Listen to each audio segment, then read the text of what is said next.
Hello and welcome to Science in 5. I'm Vismita Gupta Smith.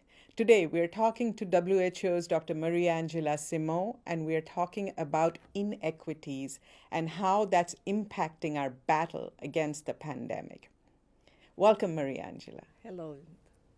Maria Angela, my first question to you is this lack of access to medicines, treatments, to vaccines around the world, how is that impacting our fight against COVID-19?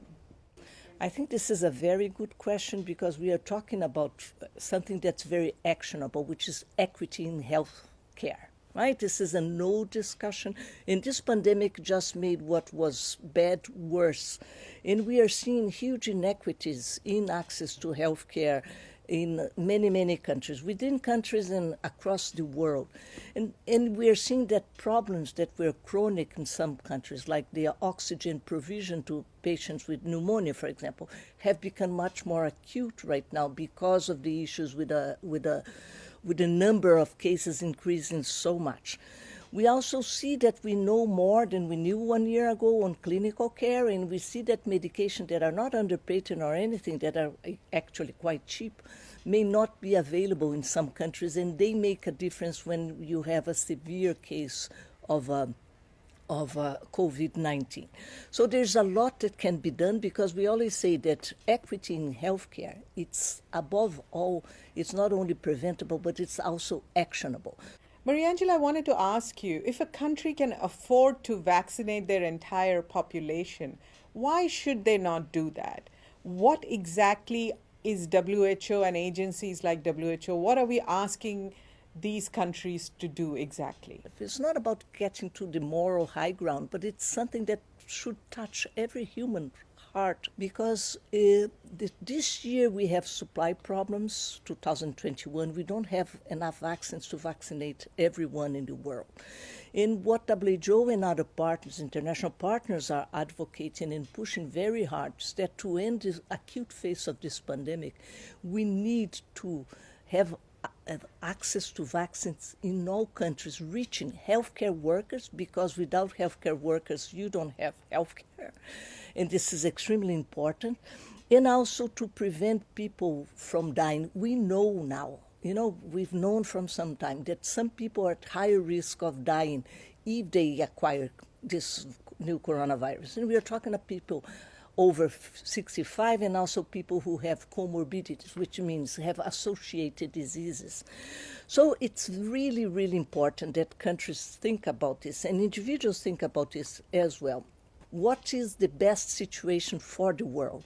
The best situation for the world right now is to prevent deaths among people who are at higher risk of dying and to protect health systems so that all countries can deal with this pandemic. Another issue that's very important to raise that when we're talking about equitable access to vaccines, we are not only talking about solidarity. Solidarity is good, but we are also talking about country self-interest because the more community transmission we have around the world, the more are the chances of the emerging variants that could one day create a problem to have effective vaccines. So it's extremely important at this stage that we ensure that all countries across the world have access to the vaccines that are safe and effective and that are in the market right now.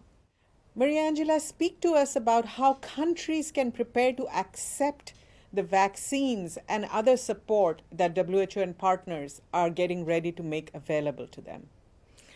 One issue that's very much important at this stage when COVAX facility, which is the WHO-sponsored mechanism together with partners like Gavi, is that country preparedness to receive these vaccines because many countries in the world have no experience in vaccinating adults. And children is more on the routine. Countries know how to do that. But how to bring adults to the healthcare and how to reach out to adults and also how to guarantee, because we are talking mostly about a 2-dose vaccines, that they will come back to receive the second dose. So there's a lot of preparation and many countries are responding very proactively to this, preparing the healthcare system, preparing the healthcare workers, training healthcare workers, and also communicating to the populations that will need to have access first for them to come to get their vaccines in time.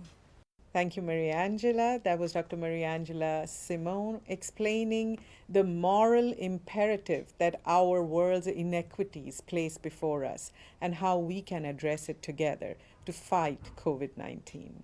Until next time, then, stay safe, stay healthy, and stick with science.